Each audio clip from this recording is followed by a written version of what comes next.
Rowdy Reverbs. So this is essentially a part 2 to my Dope Delays series. And these are various custom reverbs that I've made over the years. So let's go through the demo song and let's hear part by part, and we'll talk about the sound and why I used that reverb in that place.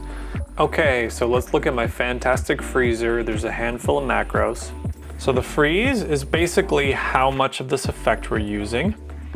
The tremolo rate is going to be how fast our flutters or stutters are. Low cut and high cut are just EQ depending on what you want it to sound like. And then the panning is if it's at 0 or 360, it's going to sound like a gate. And then the closer you get to 180, it's going to sound more like a panner going left to right. So allow me to demonstrate. Here we go.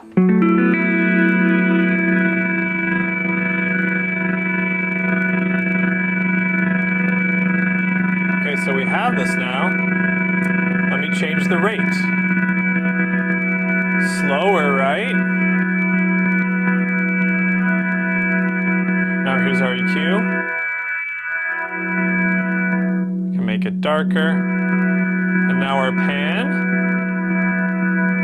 Closer I get to 180, the more obvious it is. So now I'm at about 180. So if I go slower, it's super obvious.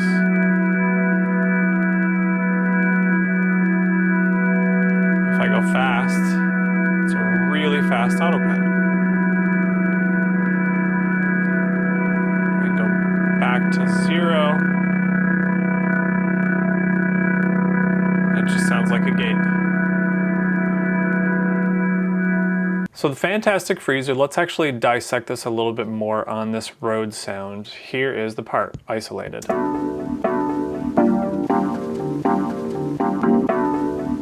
And here we go. Crazy, right? Okay, so you see how you can use that for awesome sound design stuff. So the first thing we have, the freeze allows us to go between our dry and our wet signal. Now it's also mapped inside the wet signal to the freeze button. It turns on the freeze button in our reverb.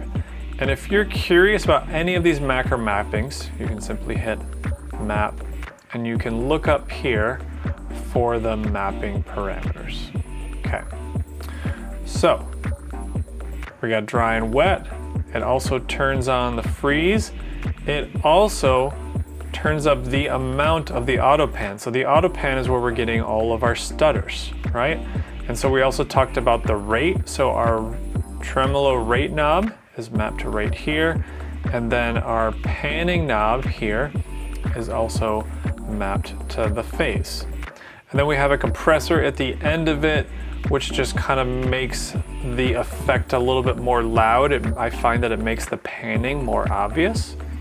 And then we have a low cut and a high cut at the end. Occasionally I'll put like a side chain on this if I wanted to side chain really hard to something while it's ringing out. That's kind of a cool thing to do too. So that's basically unpacking the freezer. And again, it'll sound like this. I had an auto filter right before that too. But I really like this for transitions. It allows me to get infinite sustain, and then I can filter it or I can chop it up, resample it, all kinds of possibilities for sustaining parts over the bar line into new sections, etc., etc. Next up, Cloudy Tape Reverb, which is essentially an analog tape reverb kind of thing that I built. Listen to without it. You can tell a big difference. But I'm going to talk about it mainly over this section because I think it illustrates the wonderful parts of this rack a little bit more with this part. Okay, so let's unpack what it is. So if you're looking at it and you're only seeing macros, let's unfold our chains, and we have a dry chain and a wet chain, and you can see that it's mapped to our dry wet knob, so we can get a little bit of a fade in and fade out of both the dry and wet. So it's not an all or nothing on either side. So let's look at our wet, because that's really where the magic is. So the brain of this is the envelope follower, which is a Max for Live audio effect, okay? And so what an envelope follower does is takes a wave like this and allows you to map the envelope, which is basically a fancy term for volume shape or volume curve, to anything you want. So if you look at this wave right here, when it plays, it will come up in the envelope follower. It's super neat. Check it out. There it is. There it is again. Okay, so that wave, the shape of it, the length of it, the size of it, I can map to anything. So the first thing I have it mapped to is room size on my reverb. Now I have it mapped pretty modestly where it starts at 62% and goes to 55, but let me do 0 to 100 to illustrate my point. Now you can see how extreme that is, right?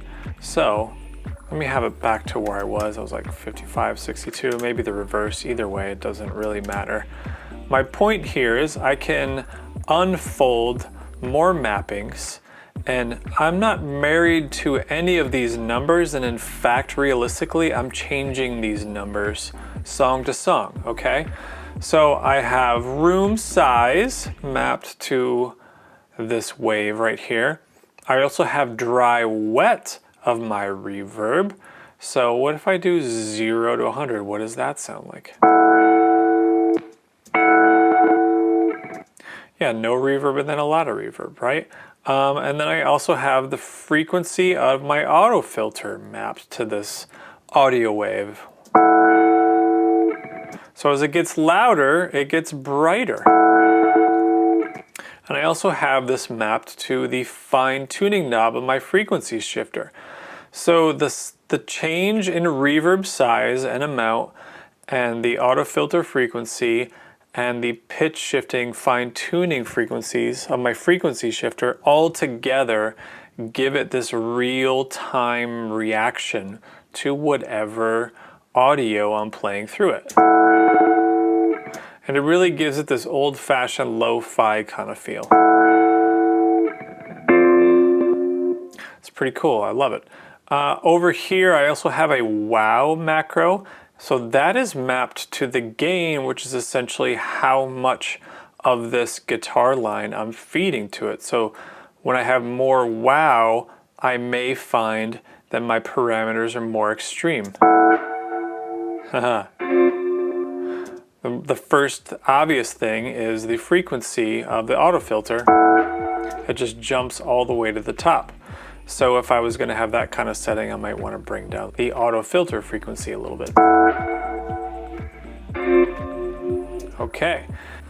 Also, macro 3, the decay freeze knob, is mapped over here to decay time. So check this out. As it goes higher, you'll see our decay time increase until eventually at around 4 seconds, the freeze button is enacted, which gives us a perpetual reverb. Sounds like this.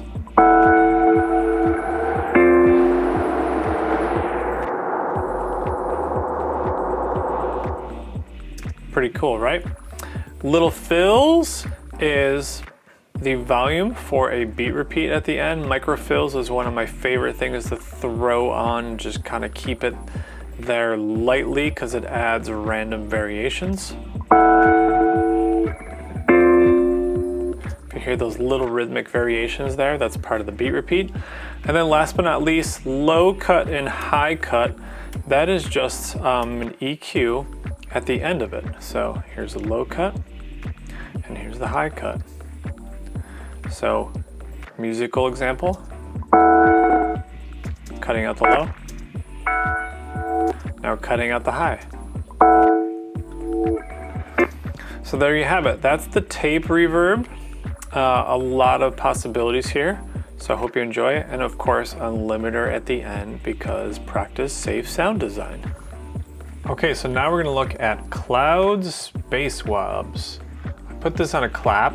here's what it sounds like, just the dry clap. It's just a gated, normal hip-hop kind of clap.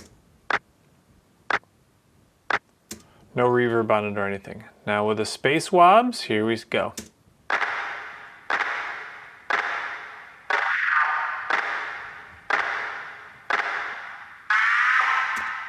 Okay, so let's unpack that. So first of all, I'm going to turn this one off because it has automation, and just turn this one on so we can look at it and improvise with it. Okay, so this one, unlike the other two, just has one chain, so it's a lot easier to look at, okay? So the dry wet is mapped to the dry wet of our echo, so it's just kind of how much we have. Great. Now the input is mapped to the input of our echo, so that's just how much we're feeding the echo. You can see we get some crunch when we hit it too hard. Great, now our decay filter. So this is mapped to just our frequency and our resonance on the auto filter. And notice it says decay because it's also mapped to the feedback. So that crazy vocal-esque type of sound I was getting is when I have my feedback knob up really hard. Look at that. And my resonance is going up on my filter.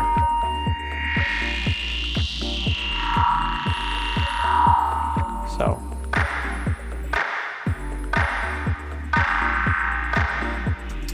Cool. So I like using this for short sounds like claps. Our reverb level is just how much reverb I have after this, because essentially I'm putting an echo on this. Lots of reverb, none. So a lot of possibilities here. I like this, and then maybe if I wanted a wetter sound. And then I'm just the delay left and right, if I want to change the delay times.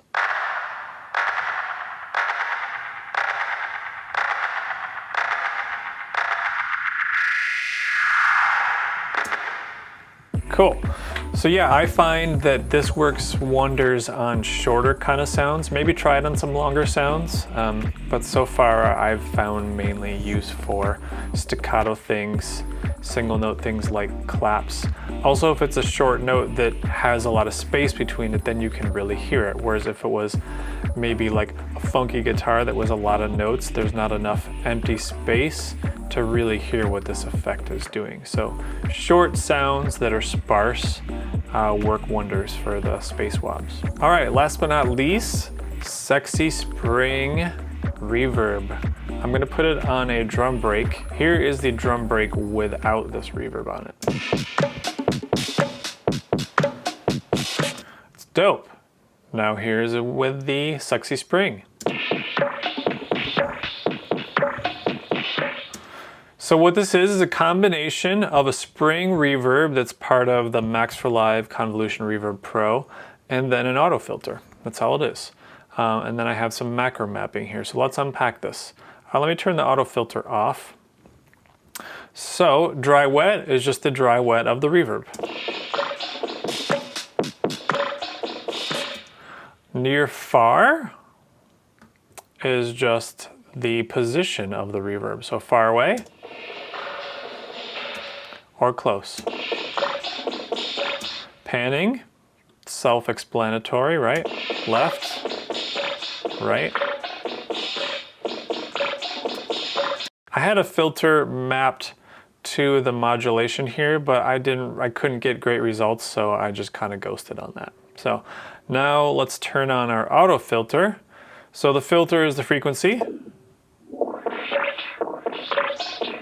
And then here's our envelope. So for those of you who have never used this envelope, this is one of my favorite things in auto filter. So let me break it down for you in the most simple terms possible. So when you use the envelope, right now I have it in a negative direction. So this responds to velocity or volume. So the louder I send something through an auto filter, the more it's gonna do this to the filter. It's gonna make it go in a left or negative or smaller number of frequencies direction. And if I have the envelope into positive numbers, it's gonna do the opposite. The harder I hit the filter volume-wise, the higher it's gonna go into frequencies. So this is super cool to have whatever music you're sending it, the filter can react in real time to it with the envelope.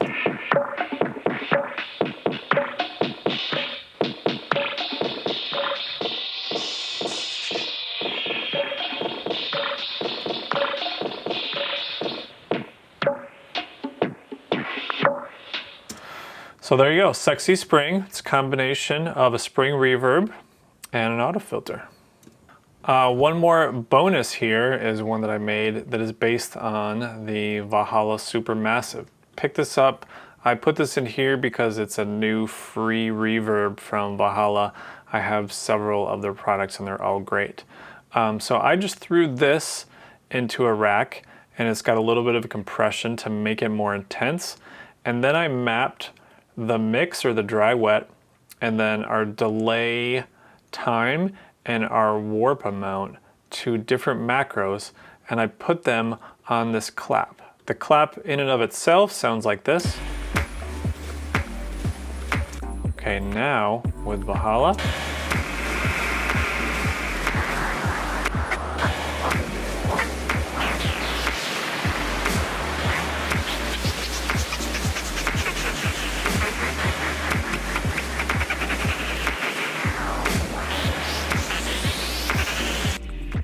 Super fun, check that one out.